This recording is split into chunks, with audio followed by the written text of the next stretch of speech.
Bonjour à tous, alors merci beaucoup pour l'intérêt que vous portez aux maladies lysosomales dont nous allons vous parler aujourd'hui avec le docteur Nadia Belmatoug qui va se présenter. Oui, donc Nadia Belmatoug, je suis médecin d'adulte au CHU de l'hôpital Beaujon. Je suis interniste et rhumatologue et je dirige le centre de référence des maladies lysosomales avec l'ensemble de mes collaborateurs et dont tu es coordonnatrice maintenant de ce centre. Voilà, donc moi je suis le docteur Bénédicte Héron, je suis pédiatre, neuropédiatre et je travaille au CHU de l'hôpital Trousseau, l'hôpital Armand Trousseau, à Paris. Ce qu'on va vous présenter, c'est d'une part donc, vous reprendre un petit peu les maladies lysosomales, comment fonctionne le lysosome, un peu de physiopathologie, les symptômes, les troubles qu'on peut observer dans ces maladies, comment on fait le diagnostic et puis comment se fait la prise en charge, le traitement. Et puis dans une deuxième partie, c'est le docteur Nadia Belmatoug qui vous présentera l'organisation des différents centres de référence maladies lysosomales, les centres de compétences qui participent à cette activité. Et puis ensuite, on verra ensemble un petit peu les perspectives qui s'offrent à nous pour les années à venir.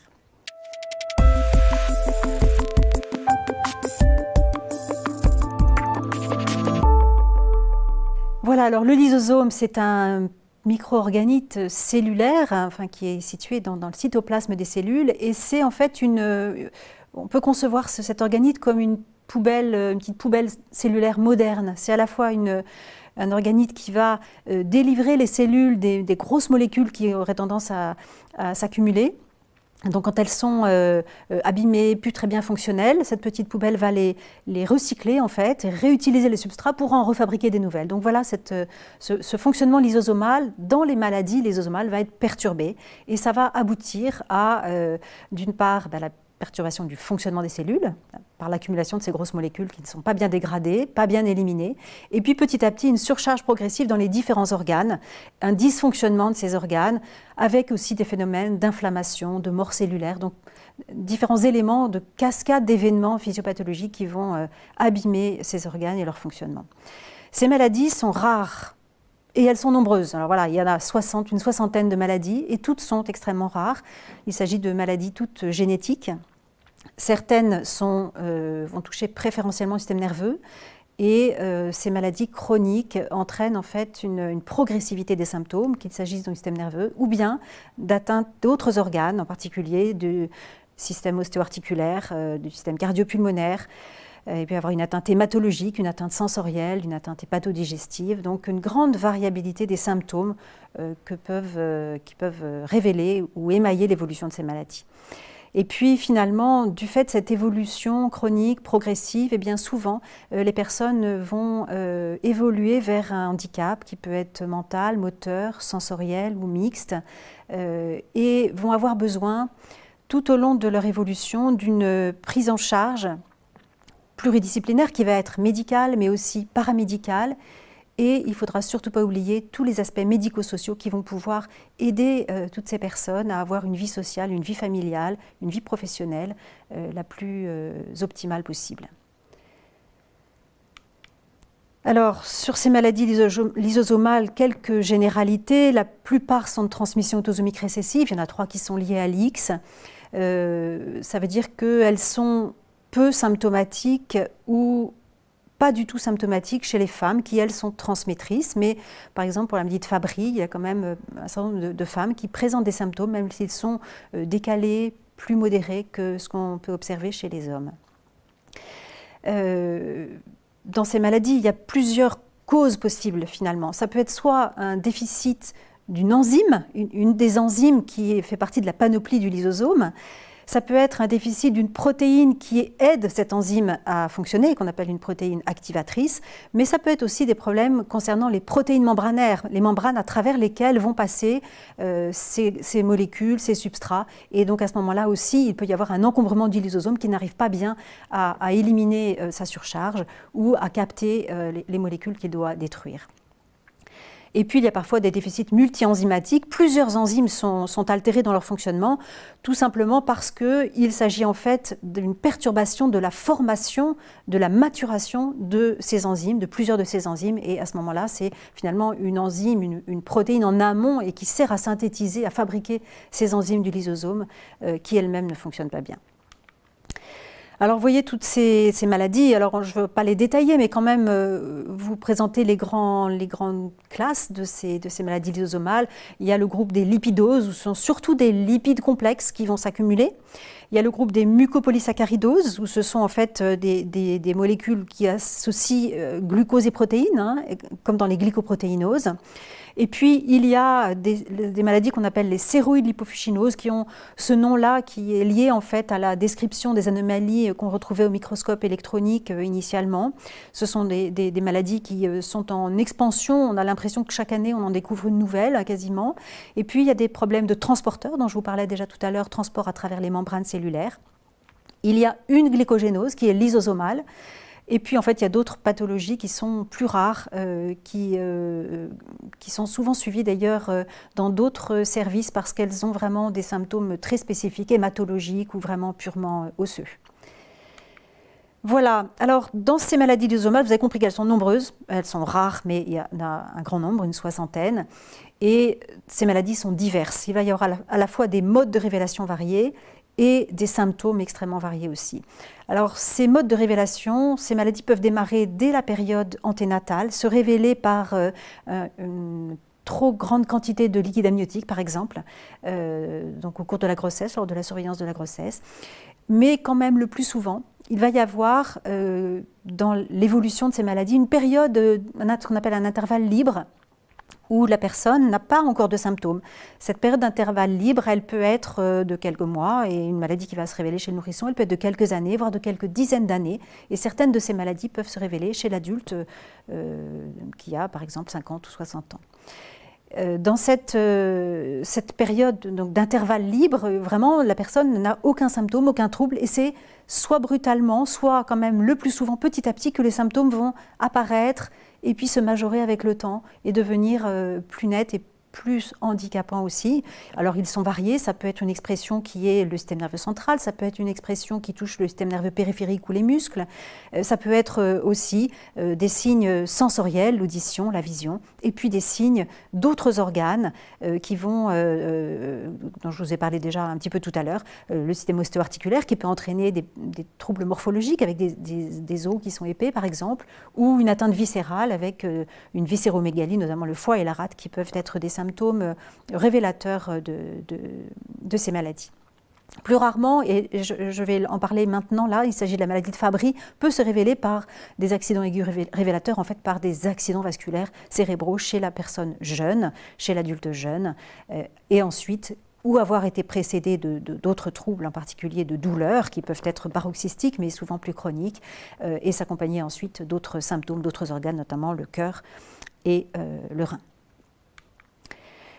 Alors pour reprendre aussi cette variété de présentation, un exemple avec la maladie de Niemann-Pick de type C qui peut se révéler par une ascite ou un anasarque anténatal chez le fœtus, hein, donc fœtoplacentaire, mais qui peut aussi se révéler chez le petit nourrisson par une viscéromégalie.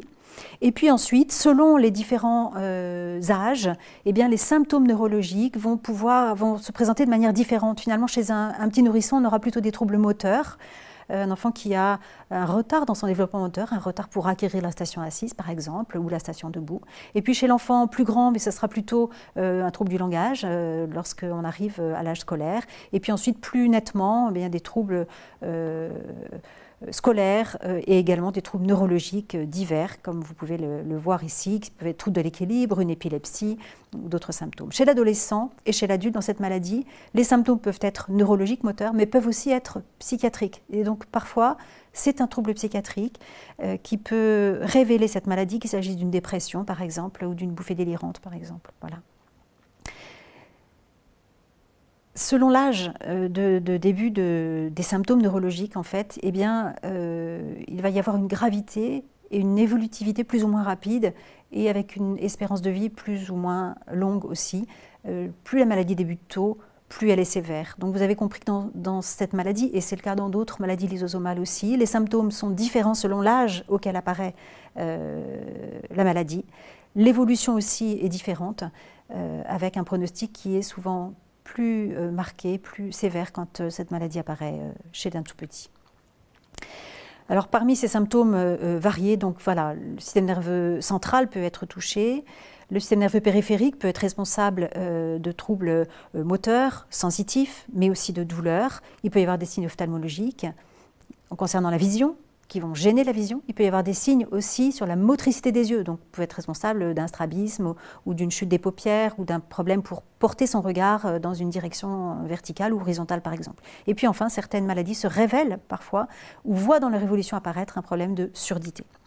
Dans les symptômes extraneurologiques, là encore extrêmement variés, toutes les maladies n'ont pas tous ces symptômes, mais on va les retrouver par groupe de maladies de manière plus nette et pouvant être des éléments d'orientation, mais aussi à prendre en charge, évidemment, on le verra tout à l'heure, sur le plan du traitement.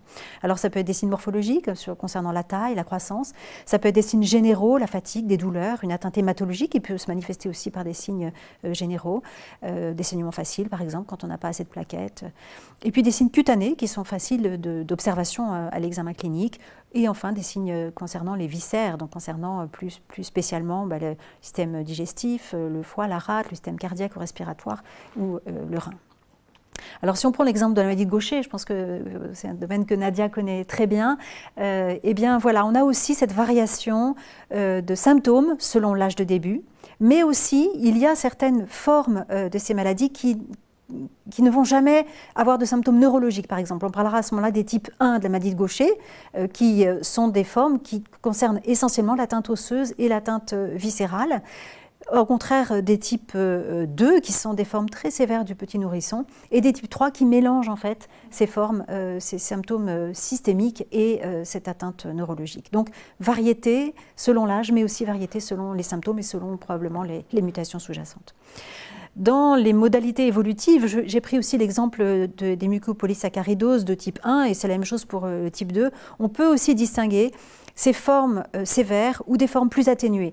Les formes plus atténuées, ça ne veut pas dire qu'elles ne sont pas graves, mais c'est qu'elles ont une évolution qui est plus lente, et qui ne comporte pas l'atteinte neurodégénérative. Les formes sévères, ce sont en fait, dans ces maladies qu'on appelle maladies de Hurler ou maladies de Hunter, de formes sévères, eh bien, des formes qui débutent chez l'enfant, le petit enfant ou le nourrisson, et qui vont avoir, ce petit nourrisson qui va associer en même temps des atteintes polysystémiques et qui va évoluer de manière assez rapide avec cette atteinte multisystémique. Alors que dans les formes qu'on va dire atténuées, il peut y avoir des atteintes d'organes qui sont isolées ou associées à une autre, qui vont évoluer lentement sur parfois des décennies, avec des personnes qui gardent une intelligence normale, une évolution qui est beaucoup plus insidieuse et qui est plus polymorphe. On n'aura pas forcément toutes les atteintes d'organes qui sont regroupées chez toutes les personnes.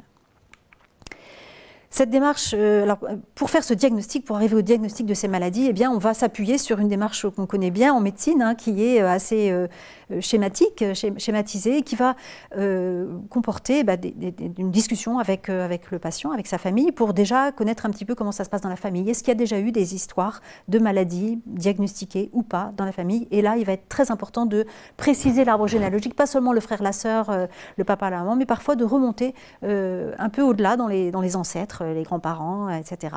Et je vous présente là deux arbres généalogiques très différents. Là, pour une maladie autosomique récessive, vous avez un frère et une sœur qui sont atteints et sont en vert avec leurs parents, qui sont en fait cousins germains. Et donc, on est dans un arbre généalogique assez classique d'une maladie autosomique récessive. Ça ne veut pas dire que tous les enfants qui ont une maladie ou les adultes qui ont cette maladie autosomique récessive sont issus de parents qui ont un lien de parenté, non, mais enfin, c'est tout à fait classique quand même. Et puis, on a cet arbre généalogique d'une maladie liée à l'X, où là, ce sont seulement les garçons qui sont malades, et la transmission se fait par les femmes, les sœurs, les mères, voilà, qui, elles, n'ont pas de symptômes de la maladie, ce qu'on peut voir par exemple dans la maladie de Hunter. Et puis, vous voyez deux grands-oncles qui sont en fait décédés autour de 14 ans, probablement d'un tableau assez proche de ce que présente leur petit-neveu, mais pour lesquels on n'avait pas fait de diagnostic à ce moment-là, mais c'est un élément d'orientation vers une maladie de Hunter, par exemple. Démarche diagnostique, bien sûr, elle va s'appuyer sur l'histoire de la personne qui se présente avec l'âge de début de ses symptômes, comment ça s'est installé, comment ça évolue, quels sont les symptômes, est-ce qu'il y a des symptômes qui sont monomorphes, d'atteinte d'un seul organe, ou bien est-ce qu'il y a des symptômes qui concernent différents organes. Alors, on peut essayer de regrouper ces maladies qui sont assez compliquées avec, selon les symptômes prédominants. Est-ce que c'est d'abord viscéral ou osseux? Est-ce que c'est d'abord un trouble pour bouger, pour la motricité? Ou est-ce que c'est d'abord un trouble pour comprendre, un trouble pour apprendre à l'école, un trouble de la cognition ou un trouble psychiatrique? Est-ce que c'est d'abord une épilepsie? Est-ce que c'est d'abord un accident vasculaire cérébral? Voilà, donc selon le mode d'entrée, eh bien, on va distinguer ces différents phénotypes. Alors, pour regrouper un petit peu ces maladies, eh bien, dans le phénotype où on n'a pas d'atteinte, ou plutôt on a une atteinte viscérale ou osseuse qui est assez marquée, il peut y avoir ou pas une atteinte neurologique, secondaire ou déjà présente assez rapidement, eh bien, vous retrouvez essentiellement les mucopolysaccharidoses, les glycoprotéinoses qui leur ressemblent, et puis certaines lipidoses, dont en particulier les maladies de Gaucher, mais aussi d'autres qui sont citées là, qui sont plus rares. Dans le groupe des maladies qui vont se révéler par des troubles moteurs, eh bien, c'est soit une insuffisance posturale, une hypotonie par exemple, soit une atteinte musculaire qui va être responsable aussi d'une hypotonie. Ça peut être aussi un trouble du neurodéveloppement, un trouble dans le développement précoce de l'enfant, dans ses acquisitions motrices. Ça peut être aussi des symptômes qui vont toucher l'équilibre, les organes qui coordonnent, qui gèrent, qui sont responsables finalement de l'acquisition et de la persistance d'un bon équilibre quand on bouge, c'est-à-dire le cervelet, mais aussi ce qu'on appelle la voie pyramidale et puis le système extra-pyramidal, donc qui sont des organes, qui sont des parties du cerveau qui sont importantes pour la motricité. Donc, dans ces maladies, eh bien, on a les maladies de Pompe et Danone qui sont surtout des maladies musculaires, et puis les lipidoses et d'autres maladies qui vont plutôt toucher le cerveau et éventuellement le nerf périphérique. Quand on parle du phénotype neurocognitif, donc ce sont des personnes qui vont présenter surtout un déficit intellectuel ou une perte d'acquisition intellectuelle, mais aussi des troubles du comportement peuvent exister avec une agitation psychomotrice, parfois une agressivité. Ces troubles-là peuvent être majorés par l'existence d'une surdité qui est parfois révélatrice ou parfois qui va survenir au cours de l'évolution. Et dans ces maladies, on retrouve essentiellement les maladies de Sanfilippo et puis les formes juvéniles des lipidoses, d'autres glycoprotéinoses comme les manosidoses notamment. Autre mode d'entrée dans ces maladies, c'est une épilepsie. Alors on peut classer en deux grands types les épilepsies qui sont observées dans ces maladies lysosomales, soit des épilepsies myocloniques, où ce sont en fait des sursauts qui peuvent être des sursauts très brusques et très massifs, ou plus fins, plus erratiques, qui vont s'associer aussi à un problème de développement, à une régression psychomotrice, psychique ou motrice. Et là, le groupe prédominant, ce sont les stéroïdlipoféchinoses, même si aussi la maladie de Gaucher peut être concernée, ou la maladie Niemann-Pick, comme j'en ai déjà parlé tout à l'heure. Et puis, l'autre type d'épilepsie, ce qu'on appelle une épilepsie partielle, où là, les crises sont plutôt des crises ce qu'on appelle focales, qui vont toucher une partie du corps avec des postures toniques ou des secousses cloniques, rythmiques. Et là, on retrouve aussi, en particulier, des lipidoses, dont les gangliosidoses AGM2, Niemann-Pick et la maladie de Gaucher. Dans cette démarche diagnostique, on a vu donc voir les antécédents, comment cette maladie ensuite a commencé, comment elle évolue, comment ça se présente, est-ce qu'il y a eu cet intervalle libre ou pas, quels sont les symptômes associés, et puis ensuite on va s'appuyer sur des examens complémentaires orientés. On ne va pas évidemment faire tous les examens complémentaires possibles dans les maladies lysosomales, mais on va les orienter en fonction des symptômes. S'il y a des problèmes neurologiques qui semblent toucher le cerveau, eh bien on va faire une imagerie cérébrale par exemple. S'il y a des problèmes osseux, on fera une imagerie, des radiographies osseuses, on fera une échographie abdominale à la recherche d'une viscéromégalie, on regardera le cœur, voilà. Selon les symptômes, on va orienter ces examens complémentaires. Et puis, quand on pense maladie de surcharge, du fait des arguments qu'on a pu trouver, du fait des symptômes qu'on observe, eh bien, on va pouvoir avoir recours à des biomarqueurs qui sont soit présents dans le plasma, soit présents dans les urines, essentiellement, soit éventuellement sur d'autres tissus comme la peau qu'on peut biopsier et mettre en culture. Donc on a une suspicion clinico-radiologique d'une maladie lysosomale ou d'un groupe de maladies lysosomales. On peut parfois observer des cellules de surcharge sur la numération formule sanguine, donc par une simple prise de sang, sur un myélogramme qu'on faisait peut-être beaucoup plus avant qu'on ne le fait maintenant, mais quand la porte d'entrée est vraiment hématologique, les personnes vont passer d'abord en service d'hématologie et on va souvent aller faire une biopsie ou une ponction de leur moelle pour regarder les cellules de leur moelle. Parfois aussi, ces cellules de surcharge peuvent être retrouvées dans une ponction de liquide amniotique quand la maladie semble débuter avant la naissance. Voilà, donc ces biomarqueurs plasmatiques et urinaires qui se sont beaucoup développés au cours des dernières années, en particulier pour les lipidoses. Et puis à partir de là, on a une idée derrière la tête, on a quelques arguments cliniques, radiologiques et biologiques avec les biomarqueurs, et bien on va aller tester, doser l'enzyme, la protéine, l'enzyme qui ne fonctionne pas bien, on peut la faire doser en laboratoire ou un groupe, éventuellement plusieurs enzymes qui sont proches et qui donnent des tableaux cliniques proches. On peut doser ces enzymes dans les cellules du sang, dans les leucocytes, dans les globules blancs ou dans le sérum. On peut aussi les doser dans des fibroblastes qui ont été mis en culture ou dans des liquides, des cellules issues de ponctions trophoblastiques par exemple. Et puis, avec ça, une fois qu'on a fait cette activité enzymatique, qu'on a montré qu'il y avait un déficit de cette activité enzymatique, eh bien, on va recourir à l'étude moléculaire pour conforter ce diagnostic, pour identifier finalement le variant, disons la variation génétique qui a été à la source d'une mauvaise fabrication de cette enzyme. Ça, c'est le schéma qu'on a de manière assez classique dans le diagnostic de ces maladies-là. Et il faut reconnaître que le développement des techniques génétiques et les plateformes génomiques commence à changer ce schéma classique de diagnostic de ces maladies. En particulier quand on a affaire à des patients qui ont des symptômes qui sont un petit peu atypiques, notamment des adultes qui ont des formes où il n'y a qu'un seul symptôme, il n'y a pas les associations de symptômes auxquelles on s'attendrait, par exemple. Ou en particulier lorsque la maladie qu'on veut diagnostiquer n'est pas accessible à un dosage d'activité enzymatique. Ce sont des protéines transmembranaires, ce sont des protéines activatrices qu'on ne dose pas de la même manière. Eh bien là, on va avoir plus facilement, peut-être on espère plus rapidement, mais en tout cas plus facilement, le diagnostic génétique un peu plus direct. Voilà, mais ces études moléculaires ciblées ou par panel éventuellement gardent encore une importance quand on a une conviction diagnostique et qu'on n'est pas obligé d'aller chercher différents gènes ou une multitude de gènes. Et on a encore à l'heure actuelle des résultats diagnostiques qui sont plus rapides par nos techniques anciennes, par ce schéma ancien, qu'en allant sur les plateformes génomiques. Pour l'instant, c'est en cours de rodage. Voilà. Alors ce tableau je ne vais pas du tout vous détailler, mais c'est pour quand même vous insister sur les biomarqueurs. Donc ce sont des éléments qui témoignent de la surcharge, du dysfonctionnement du lysosome, et qu'on va retrouver dans le plasma ou dans les urines en particulier, et qu'on peut du coup maintenant doser, étudier quand on a aussi cette suspicion diagnostique. Ça va conforter le diagnostic lorsque l'activité enzymatique est déficitaire.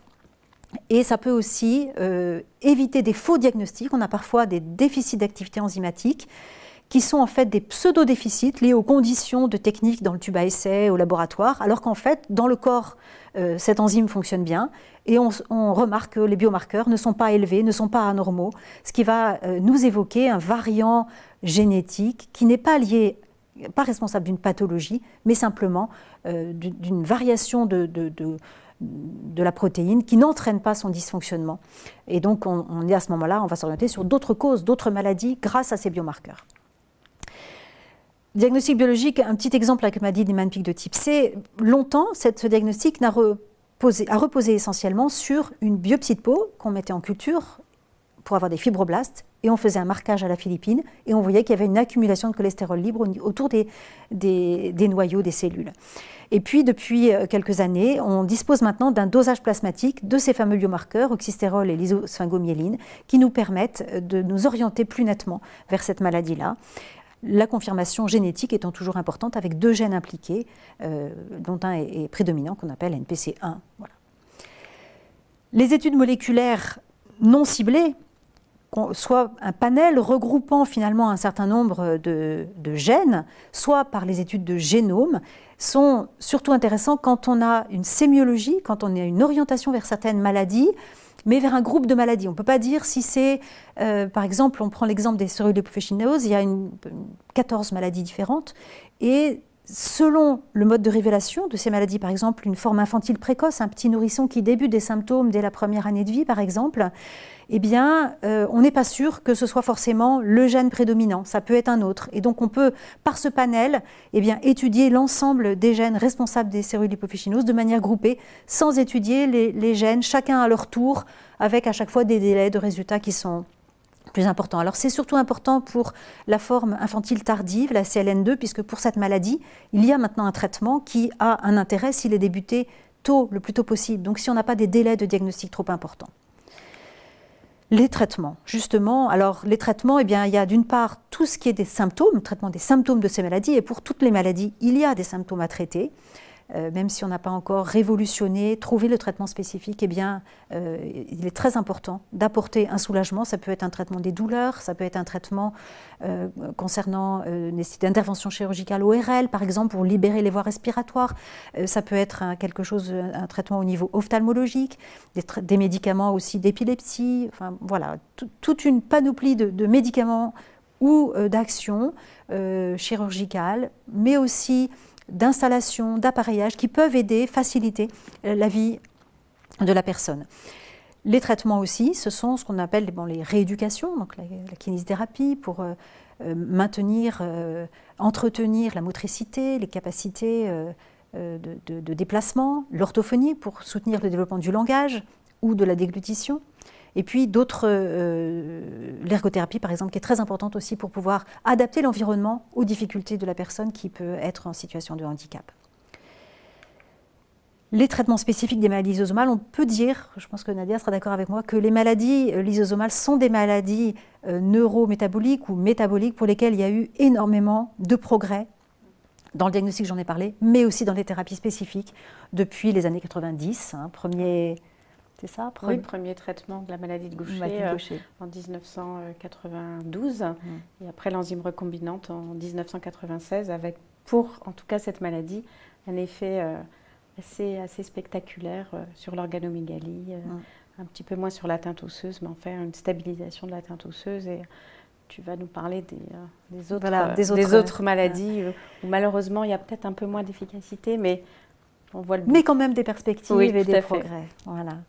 Alors, ce qui est très important dans ces maladies qui sont complexes, qui sont rares, qui ne sont pas bien connues, quand on n'en a pas vu, on ne connaît pas finalement, eh bien, c'est de s'appuyer sur les PNDS, les fameux protocoles nationaux de diagnostic et de soins, qui sont un guide qui est accessible sur le site de l'HAS et qui donc permet d'avoir un petit peu la Bible pour chaque maladie, finalement, pour lesquelles ces PNDS ont été faits, sont remis à jour d'ailleurs régulièrement, ce qui a été le cas pour la maladie de Gaucher. Oui, on est en train de le mettre à jour. On en est au 3e. Un en 2007, le 2e en 2015, et on est en train de faire le 3e pour le remettre à jour avec les nouvelles thérapeutiques et les nouvelles avancées. Voilà, c'est le cas aussi pour les mucopolysaccharidoses. Alors pour l'instant, on n'a fait que 2, mais on s'adaptera aussi avec les progrès. Alors, les thérapeutiques spécifiques, il y a des défis. Vous avez compris qu'il y a une atteinte multi-organes, donc il faut que le traitement il aille soigner tous ces organes qui sont atteints. Ce qui est le plus difficile, c'est peut-être l'os et puis le système nerveux, notamment central, mais aussi périphérique. Donc il faut aller au bon organe. Dans l'organe, il faut toucher la bonne cellule. Par exemple, dans le cerveau, est-ce que c'est le neurone? Est-ce que c'est les cellules qui forment la glie, les astrocytes, les oligodendrocytes qui fabriquent la substance blanche, voilà, la myéline? Dans l'os, est-ce que c'est les ostéocytes? Est-ce que c'est les chondrocytes, c'est-à-dire les cellules du cartilage ou les cellules de l'os? Bon. Et puis, au niveau des cellules, donc il faut toucher le bon organe, il faut toucher la bonne cellule, et puis il faut toucher aussi le lysosome. Bien sûr, c'est le lysosome qui pose problème. Donc il faut aussi arriver au niveau du lysosome et compenser ce déficit d'activité et de fonctionnement du lysosome. Deuxième défi, c'est le défi de l'atteinte progressive, c'est-à-dire que ces maladies se manifestent par une progressivité des symptômes, mais ça peut arriver à un stade où l'atteinte est devenue irréversible. Si l'os est détruit, bah, vous aurez beau mettre de l'enzyme ou je ne sais pas quoi, ça ne va pas récupérer un os qui a été détruit.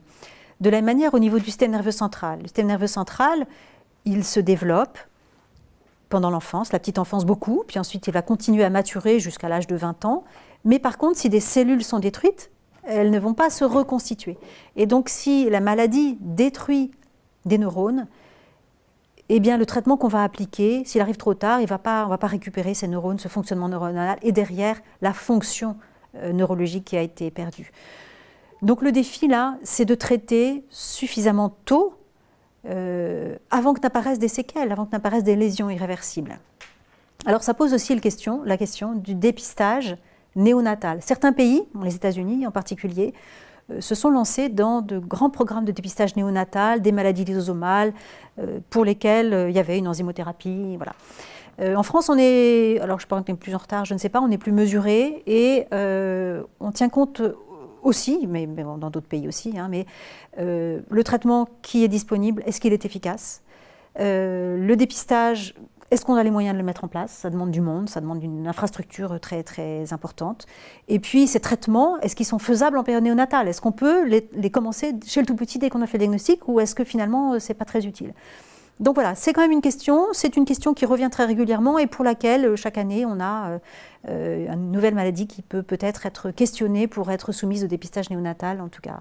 En France, c'est une question qui va être aussi très importante pour les années à venir quand on aura des thérapies encore plus efficaces. Ces traitements spécifiques, ils vont avoir pour rôle de compenser la protéine qui ne fonctionne pas. Alors si c'est une enzyme, eh bien, on va essayer soit d'apporter l'enzyme ou d'augmenter la capacité d'activité d'une enzyme qui est encore là mais qui ne fonctionne pas très bien. Sinon, on va essayer de diminuer la synthèse des substrats de ces enzymes qui ne sont pas bien dégradés, pas bien digérés. Voilà. Donc en amont, on va essayer de travailler par ce qu'on appelle des inhibiteurs de substrats. Et puis aussi, on va essayer d'agir sur toutes les conséquences de l'inflammation, les conséquences sur le métabolisme calcique, les conséquences sur le stress cellulaire, l'apoptose cellulaire, voilà, par d'autres voies. Donc on va essayer d'agir de toutes ces manières-là. Alors, il y a plusieurs manières. Pour apporter l'enzyme, on peut apporter une cellule qui produit l'enzyme, par exemple. Et donc, c'est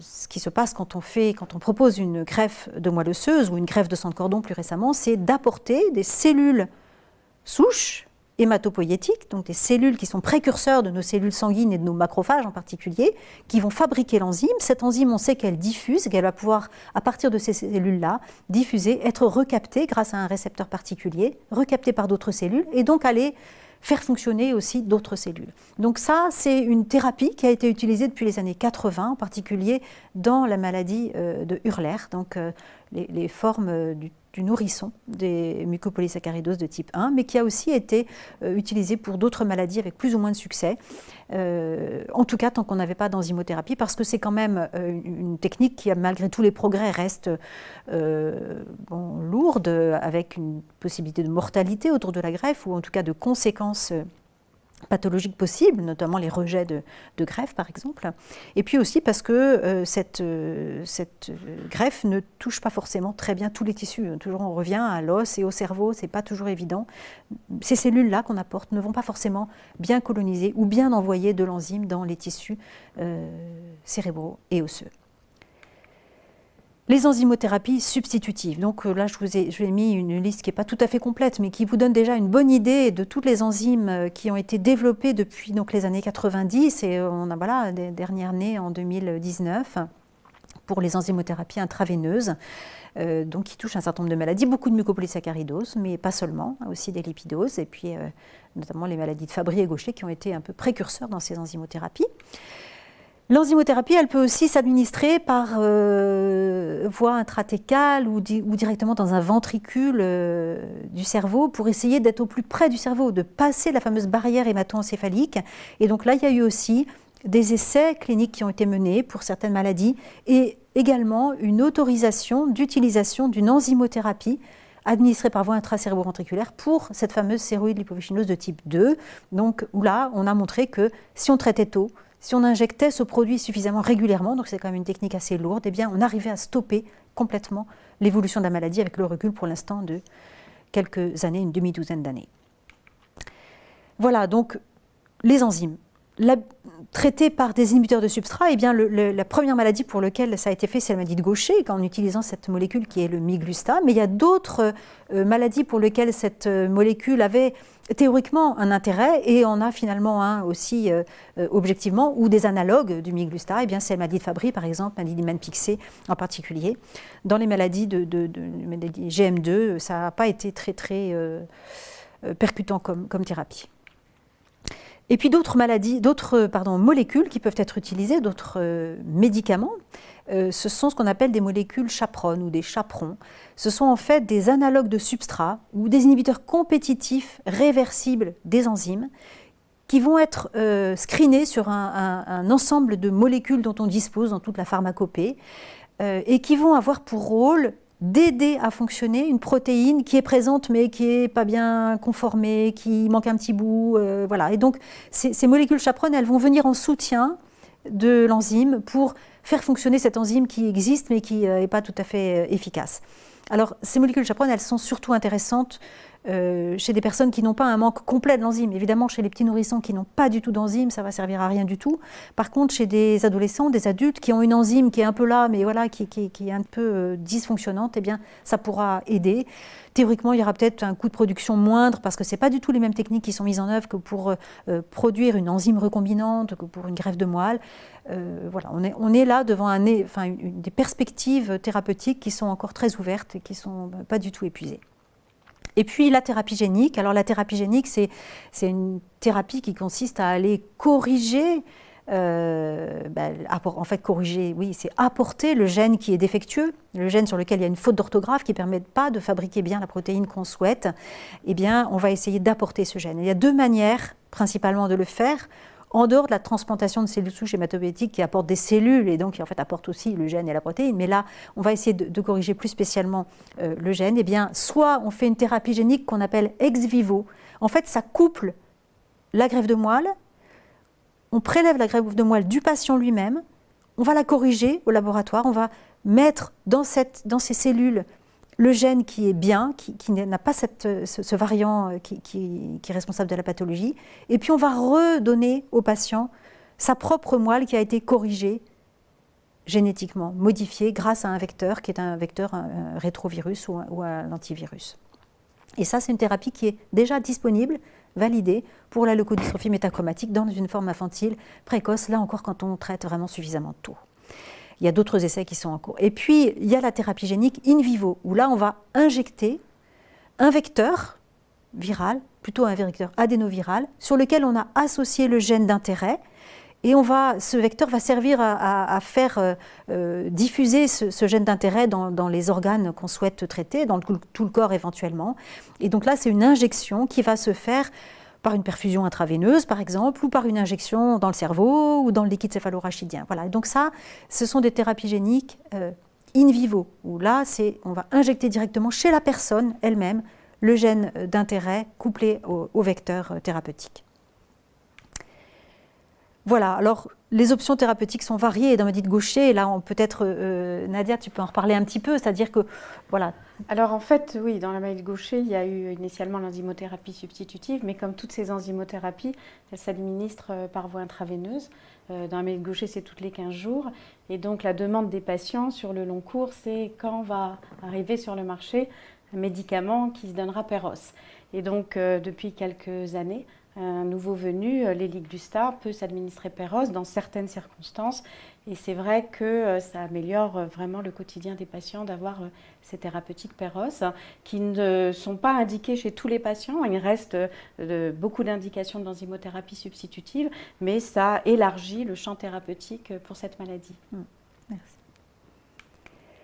Voilà, alors une dernière petite diapo, disons, conclusive un peu sur ces aspects thérapeutiques qui résument les différentes possibilités. Donc on a les thérapies cellulaires, la greffe de moelle, la greffe de sang de cordon, les thérapies géniques éventuellement couplées à cette greffe de moelle. Et puis il y a les thérapies pharmacologiques, peut-être qui sont plus traditionnelles, ce dont on a l'habitude, qui consistent à apporter l'enzyme qui manque, ou bien à apporter une molécule qui va aider l'enzyme à fonctionner, une chaperone, ou bien qui va essayer d'agir sur la voie métabolique ou sur les conséquences inflammatoires, des conséquences cellulaires, des conséquences au niveau du métabolisme calcique. Alors on se rend compte pour ces maladies qui sont des maladies complexes, qui touchent différents organes, qui évoluent de manière progressive, que probablement, pour un certain nombre de ces maladies, on va voir un intérêt à combiner ces thérapeutiques, c'est-à-dire à agir à la fois, apporter l'enzyme, mais peut-être aussi agir sur l'inflammation. Apporter l'enzyme, par exemple, par voie intraveineuse, mais aussi par voie intracérébrale. Donc, on est là dans un... il y a déjà beaucoup de chemin qui a été fait grâce à tous les acteurs, c'est-à-dire les familles d'une part qui ont accepté par exemple de participer à des essais cliniques, grâce aux laboratoires qui ont permis de développer, ou aux essais académiques aussi. On a déjà fait beaucoup de pas, mais il y en a encore à venir.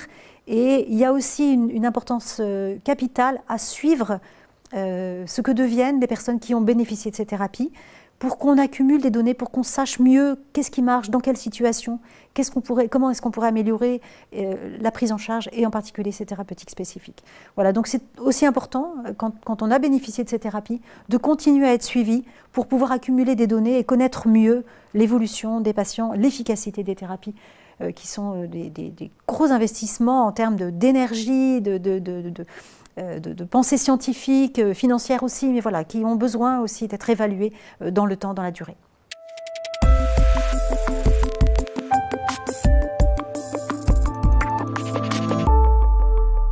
Alors, je vais vous dresser un tableau de l'organisation de notre centre de référence, puisque au départ, j'étais coordonnatrice, et puis nous avons passé le flambeau à Bénédicte Héron, qui est maintenant la coordinatrice des différents sites constitutifs de centres de référence maladies lysosomales. Donc Bénédicte Héron dirige le site pédiatrique avec une expertise bien évidemment sur toutes les maladies lysosomales qui ont des manifestations neurologiques. Il y a aussi une maison de soins de suite à La Roche-Guyon qui vous aide beaucoup dans la prise en charge un peu plus au long cours. Tu veux peut-être nous dire 2 mots sur... Oui, en fait c'est un seul hôpital, hein, c'est l'hôpital Armand-Troussot-La Roche-Guyon. Alors c'est un peu long, mais et l'hôpital de La Roche-Guyon, c'est un hôpital, donc il y a vraiment des soins médicaux qui peuvent être administrés, et c'est un hôpital de long séjour pour des enfants et des adolescents et parfois même des jeunes adultes qui ont un handicap lourd. Donc c'est vraiment c'est un lieu de vie, un lieu de rééducation, un lieu de soins pour on va dire quelques années de vie, hein, parce que c'est un internat quand même, donc pour les familles, et bien sûr il y a cette question de se séparer d'un enfant, c'est en général pas avant 6, 8, 10 ans, et avec des possibilités d'un accueil et d'un suivi au long cours jusqu'aux environ de 20 ans. Quoi. Voilà. Donc bien évidemment pour les formes sévères, hein, parce qu'on a vu que les maladies lysosomales, c'était un spectre de formes asymptomatiques jusqu'à des formes beaucoup plus symptomatiques, et c'est d'ailleurs ce qui fait la difficulté parfois du diagnostic et de l'errance diagnostique, puisqu'on peut ne pas faire de diagnostic avant 5 ans, et c'est environ parfois entre 5 à 7 ans pour la maladie de Gaucher. Donc c'est la difficulté du diagnostic de cette maladie, c'est l'extrême hétérogénéité de ces maladies lysosomales. Alors, Bénédicte Héron se charge de coordonner et surtout de rendre compte au ministère de la Santé par le bilan d'activité annuel Pyramide. Donc tout remonte vers elle, et grâce à cette organisation, eh bien, on travaille d'abord dans une très bonne ambiance depuis 2004 maintenant. Alors elle a pu définir 3 sites constitutifs, des sites qui existaient déjà, mais là qui sont bien formalisés. Donc moi, à l'hôpital Beaujon, je prends surtout en charge la maladie de Gaucher, quelques patients qui ont la maladie de Niemann-Pick, des mucopolysaccharidoses, et comme je suis rhumatologue, surtout des patients qui ont des manifestations rhumatologiques. À l'hôpital de la Pitié-Salpêtrière, Yann Najar prend en charge des maladies lysosomales qui ont des affections neurologiques chez l'adulte, donc neurologique centrale, neurologique périphérique, parfois même des compressions médulaires qu'il arrive à nous faire opérer dans ses services, parce que dans les mucopolysaccharidoses, c'est un problème majeur, de compression cervicale, etc. Et puis Olivier Lidov avec Vladimir Mohin, qui est un jeune arrivé qui va bien nous servir pour les expertises futures, parce qu'on est vraiment en recherche de jeunes experts de ces maladies rares. Eh bien, est expert dans la maladie de Fabry, dirige maintenant un essai clinique dans la maladie de Niemann-Pick B, et prend en charge de plus en plus les maladies lysosomales, toutes manifestations confondues, à l'hôpital de la Croix-Saint-Simon. Donc vous voyez le site pédiatrique de Bénédicte Héron, le site coordonnateur et 3 sites constitutifs de patients qui sont des patients adultes. Et puis 3 centres de compétences qui sont des centres qui ont une expertise, qui ont peut-être une file active un peu moindre et qui travaillent avec nous depuis longtemps avec des expertises spécifiques. Par exemple, Marc Berger à Clermont-Ferrand, eh bien, il est expert dans l'organisation de biobanques. À Rennes, Bérangère Cador-Rousseau a une expertise dans toutes les maladies. Elle suit beaucoup de patients qui ont la maladie de Fabry. Et le docteur Francis Gache et Martin Michaud à Toulouse, son centre de compétences. Et on commence à avoir une file active de patients qui ont des maladies lysosomales et le spectre de leur file active est très important puisqu'ils suivent des Gaucher, des Fabry, des mucopolysaccharidoses et des alpha-mannozidoses. Alors, il existe une expertise hors centre de référence. En effet, on travaille avec les autres centres de référence des maladies métaboliques et héréditaires. Également, en particulier la maladie de Gaucher où il y a une atteinte osseuse qui est importante, les mucopolysaccharidoses. On a des expertises partagées avec les centres de référence maladies osseuses constitutionnelles rares. Et comme l'expertise est importante en regard des spécialités, eh bien, on travaille avec des experts en cardiologie, en néphrologie, pneumologie, cardiologie. En effet, la multidisciplinarité est un apport essentiel, est une nécessité dans la prise en charge de ces maladies lysosomales qui sont multisystémiques. Alors, notre point fort, je dirais, Bénédicte, c'est la coordination. D'abord, c'est le fait que maintenant, on arrive à s'organiser depuis plusieurs années. Et je pense qu'on a huilé un peu toute l'organisation du centre de référence. Et on avait décidé très tôt, lors des labellisations, eh bien, d'obtenir un poste de coordinatrice. Et je pense qu'on a fait le bon choix parce qu'elle est toujours là, son expertise s'est affinée. Et c'est un contact essentiel pour la réactivité, pour le recours, quand les patients ne vont pas bien. Ils ont un secrétariat qui est dédié. Elle organise des réunions de concertation pluridisciplinaires qui sont également indispensables. La réunion et consultation de transition enfant-adulte, et on fait ces réunions de transition soit à l'hôpital Trousseau, soit à la Pitié, au cours de réunions de concertation multidisciplinaires. Elle s'occupe de la transmission et du partage du dossier médical ou du dossier informatique, et c'est un temps très important pour organiser les réunions de consultation multidisciplinaires, pour essayer de faire le point sur l'histoire de la maladie, de l'enfant, de l'adolescent qui arrive en service d'adulte. Et la mobilité de cette secrétaire coordinatrice est importante puisqu'on a beaucoup innové. Notre secrétaire coordinatrice, eh bien, elle parcourt régulièrement tous les hôpitaux et c'est assez inédit. Les missions, eh bien, c'est la mission de tous les centres de référence. La coordination, c'est vraiment le maître mot. L'expertise, bien évidemment. Le recours. Il ne faut pas que les patients suivent une voie traditionnelle en appelant un secrétariat de consultation X. En effet, il faut dédier des plages spécifiques pour les consultations de ces patients. On organise, grâce à notre secrétaire de coordination, des réunions pour effectuer des protocoles nationaux de diagnostic et de soins.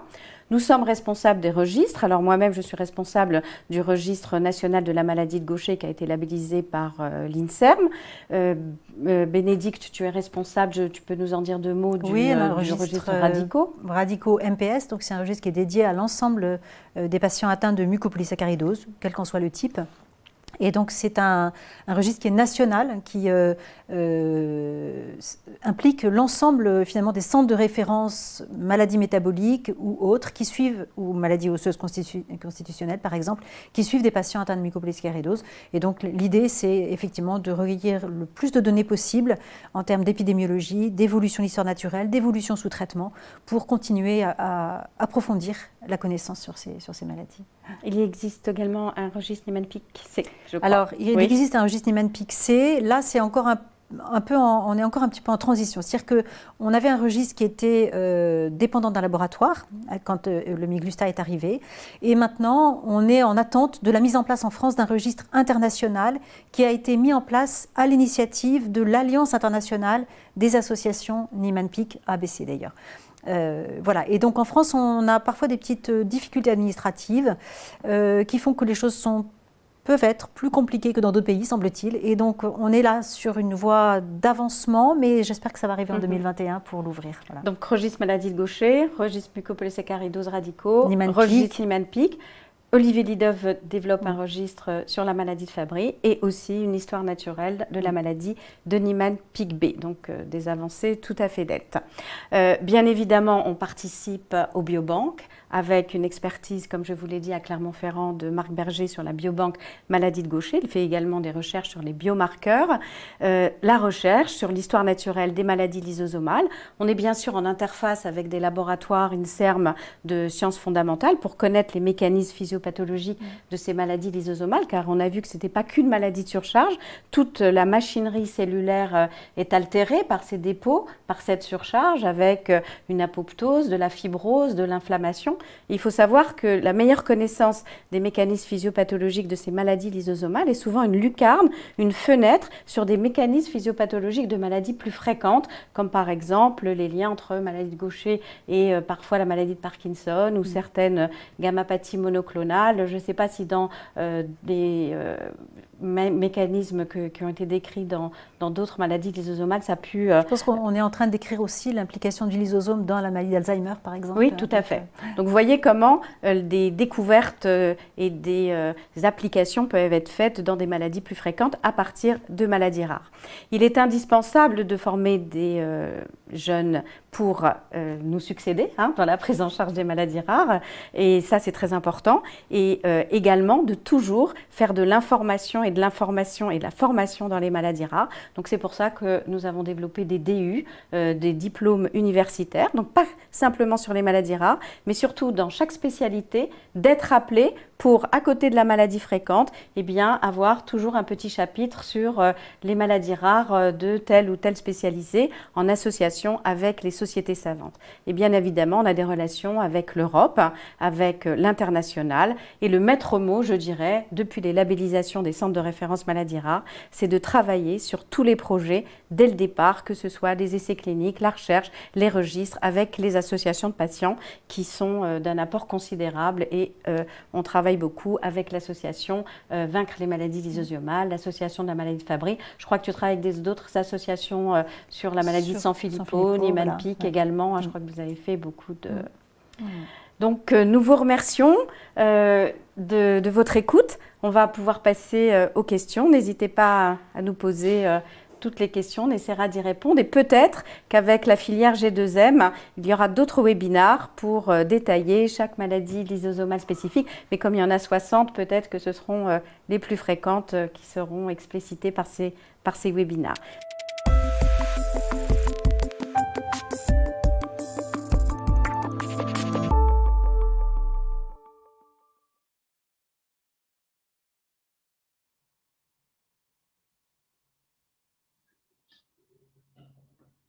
Bonjour, Bénédicte, tu es là? Oui, je suis là. Bien, ben écoutez, on a eu quelques questions et je vous remercie pour votre écoute. Alors, on a pris le parti pour ce premier webinaire, je sais pas comment on dit, de faire un panorama général des maladies lysosomales. Donc, c'est certain qu'il peut y avoir, si certains se sont branchés avec un désir d'avoir des détails sur une maladie bien particulière, il peut y avoir des frustrations, mais ces frustrations seront comblées parce qu'il y aura d'autres webinaires pour chaque maladie. On commencera par les plus fréquentes, mais je vous promets, on n'oubliera pas les maladies rares, car quand on s'occupe de maladies rares, il faut penser aussi aux maladies très rares. Bénédicte, je réponds aux questions peut-être sur la maladie de Gaucher en préambule. Ouais, on voulait aussi, on a dit qu'on commencerait par cela. On a un petit peu sciemment pas parlé de nos comités d'évaluation des traitements des maladies lysosomales parce qu'en fait, ça concerne nous, bien sûr, puisque c'est notre secrétaire de coordination qui les organise, mais l'ensemble des centres de référence des maladies métaboliques et héréditaires s'occupent et participent à ces réunions de concertation multidisciplinaires, nos fameux CETL, avec des sous-groupes, comité d'évaluation du traitement de la maladie de Gaucher, de Fabry, des MPS, des neurolipidoses, de la maladie de Pompe. Et ça, c'est d'un apport majeur. Donc, on en reparlera peut-être maladie par maladie. La deuxième chose, c'est que De même, on n'a pas parlé de l'ensemble des laboratoires de biologie, de génétique avec qui on travaille, parce qu'il y en a beaucoup. Nous, on travaille beaucoup avec, dans les maladies zoosomal avec Catherine Caillot, avec Lyon, on travaille avec Thierry Levade, avec Soumeya Bekri. Et donc, c'était un petit peu court pour détailler tous ces partenariats et également pour toutes les consultations de génétique. Enfin, je pense qu'il ne faut pas oublier aussi de notre partenariat public-privé, puisqu'on a des registres que l'on partage avec les industriels, GOS, FOS et OS, et des registres ACTG pour la maladie de Gaucher. Et je pense aussi qu'il ne faut pas oublier l'importance de notre implication dans les essais thérapeutiques avec les firmes, et ça nous prend beaucoup de temps. Et heureusement, on a des attachés de recherche clinique qui sont très bien présentes et qui deviennent de grands experts, puisque ça fait plus de 5 ans qu'on les a. Alors, les questions sur la maladie de Gaucher, j'ai répondu dans le chat. Concernant les enfants, pour l'instant, l'Eliglusta n'est pas indiqué. Donc, il y a probablement des essais thérapeutiques qui vont arriver. Mais dans un organisme en développement, avoir un inhibiteur de substrat, on va céder peut-être des inhibiteurs de substrat qui sont utilisés dans d'autres maladies lysosomales. Mais pour l'instant, il n'y a pas d'indication. La maladie de Gaucher est très hétérogène. Moi, je suis des patients depuis des années qui ne sont pas ou peu symptomatiques et qui n'auront jamais besoin de traitement. Et on a publié un article sur les patients non traités. Et ma patiente la plus âgée a été diagnostiquée à l'âge de 80 ans devant une ostéoporose et elle est actuellement traitée. Donc, vous voyez le spectre des phénotypes très différents de la maladie de Gaucher. Donc, c'était les questions essentielles que j'avais sur la maladie de Gaucher. Bénédicte? Oui, alors moi j'avais juste une remarque de Sylvie Audin sur l'importance des consultations de génétique et des laboratoires de génétique. Évidemment, ce sont des maladies, voilà, qui sont toutes génétiques et qui vont impliquer la famille, soit pour un autre enfant à venir, soit dans les maladies liées à l'X avec les cousins, la famille plus élargie.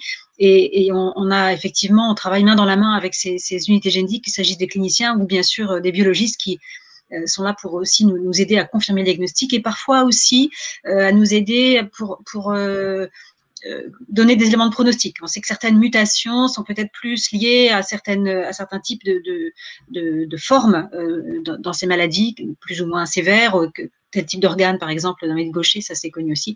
Voilà, donc les généticiens, c'est vraiment très très important de travailler en lien avec eux. Voilà. Ce qu'on peut dire sur les partenariats aussi, enfin en tout cas le travail main dans la main avec les associations de famille, je pense que ça c'est fondamental. D'abord on a besoin d'écouter les familles. Il y a des informations qui se passent entre les familles sans nous, et tant mieux, mais on a aussi besoin de voir comment c'est vécu, ce qui est ressenti. Parfois, certaines personnes trouvent des trucs ou des moyens pour améliorer la vie quotidienne, et ça peut bénéficier à d'autres. Donc, je pense qu'on a vraiment besoin d'avoir ces liens-là. On peut dire aussi que l'association VML, qui est donc la seule association qui regroupe les familles concernées par toutes les maladies lysosomales, toutes les familles concernées par les différentes maladies lysosomales, eh bien, il y a des représentants de cette association qui sont présents dans nos structures professionnelles, enfin dans nos comités d'évaluation, justement dont parlait Nadia, les CETL et tous les dérivés de ces CETL, qui travaillent avec nous sur les PNDS, notamment les protocoles nationaux de diagnostic et de soins, qui sont aussi impliqués dans certaines études, en particulier Radico-MPS, par exemple, dans le registre. Eh bien, il y a une étude prévue transversale pour évaluer justement tous les aspects socio-éducatifs, socio-professionnels, médico-sociaux. Voilà, donc vraiment insister aussi sur ces partenariats. Dans ces maladies compliquées, on n'est pas tout seul et on ne peut pas rester tout seul. On est obligé de travailler tous ensemble. On a besoin des apports des familles, des associations, des professionnels, où qu'ils soient, des firmes aussi qui ont quand même une force de frappe finalement, qui nous aident beaucoup par rapport aux structures publiques. On est parfois un petit peu en souffrance. Je voudrais rajouter une remarque sur la génétique et les consultations de génétique pour un peu me critiquer moi-même un petit peu sur le long cours. Au début, c'est vrai que les maladies autosomiques récessives sont parmi, je trouve, les plus simples à expliquer. Et en fait, on croit qu'on peut les expliquer quand on n'est pas généticien ou quand on le fait au cours d'une consultation qui n'est pas dédiée purement à la génétique. Jusqu'au jour où j'ai vu qu'en expliquant, d'abord les explications, elles doivent être tout au long de tout au long de la vie. Chez un adolescent, il ne va pas se poser la question. Et puis après, il y a le mariage. Et puis après, il y a avoir des enfants. Et il y a des explications à donner à la famille. Et c'est en m'apercevant que les patients finalement n'avaient pas bien compris ce que j'avais dit, que d'une part, je me suis dit que je n'étais pas experte en génétique, que peut-être que je ne mettais pas assez de temps et que je ne savais pas bien expliquer.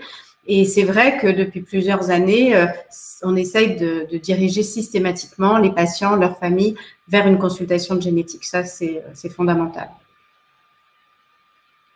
Bien, mais je crois qu'on a fini avec nos questions.